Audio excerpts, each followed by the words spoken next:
Kalau kita memandang dengan pandangan yang sifatnya hakikat. Jadi yang tidak ada ini, atau yang hampa, atau yang dikatakan ketiadaan itu, dialah sebenarnya sumber dari segala yang ada di dunia ini, atau di alam semesta ini. Semuanya bersumber dari ketiadaan. Sedangkan ketiadaan ini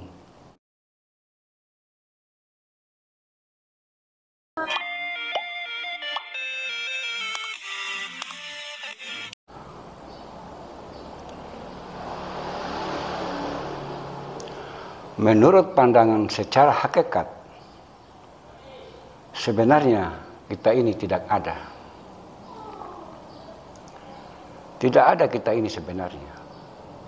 Semua yang ada di alam semesta ini sebenarnya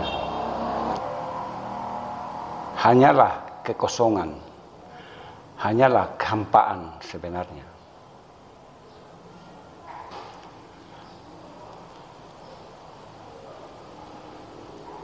Kita dan semua yang ada di dunia ini, di alam semesta ini, pada hakikatnya sebenarnya tidak ada. Tidak ada yang ada sebenarnya di alam semesta ini. Kalau pandangan secara hakikat. Kalau secara zahir, memang semua yang ada ini ya ada. Mustahil tidak ada, karena secara zahir, secara nalar, dan secara logika, yang ada ini memang ada. Mustahil yang ada ini tidak ada. Itu pandangan secara akal, secara nalar. Akan tetapi, bila kita memandang secara hakikat, maka yang ada ini sebaliknya. Artinya, yang ada di alam semesta ini sejatinya tidak pernah ada. Karena pada hakikatnya, yang ada itu hanyalah yang ada. Siapakah yang ada itu? Yang ada itulah sumber dari segala yang ada di alam semesta ini.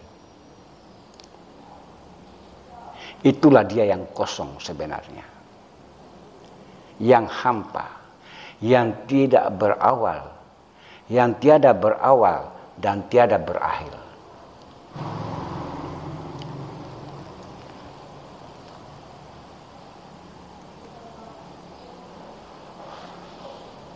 Jadi kalau secara akal, bila kita memandang dengan akal pikiran kita, ya memang yang ada ini ya memang ada.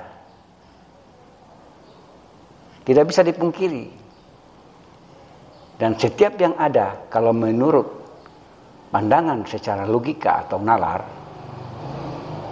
setiap yang ada itu bisa disentuh, bisa dilihat, dan lain sebagainya. Namun bila kita memandang dengan pandangan yang secara hakikat, maka yang ada ini menjadi tidak ada. Sebagai contoh, hari ini saudara kita ada yang berpulang ke rahmatullah. Katakanlah si fulan. Kemarin dia ada.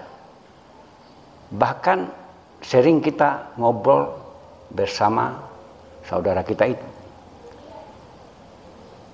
Namun ketika ajal telah tiba bagi dirinya, maka dia harus menerima kenyataan itu.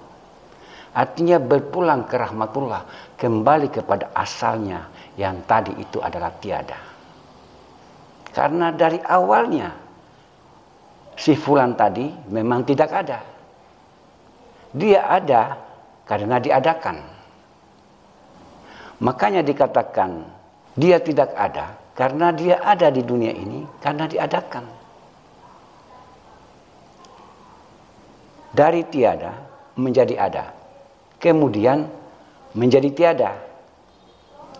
Kalau kita memandang dengan pandangan yang sifatnya hakikat.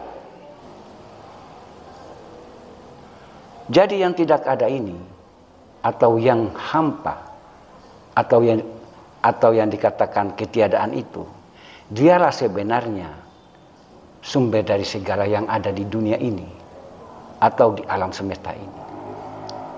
Semuanya bersumber dari ketiadaan. Sedangkan ketiadaan ini, dia tidak akan binasa, dia tidak akan hancur, dia akan kekal selama-lamanya. Karena dialah sumber dari segala yang ada itu.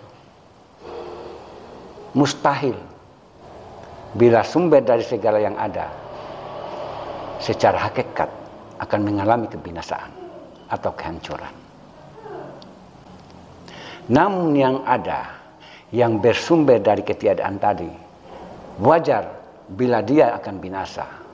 Wajar bila dia mengalami kehancuran.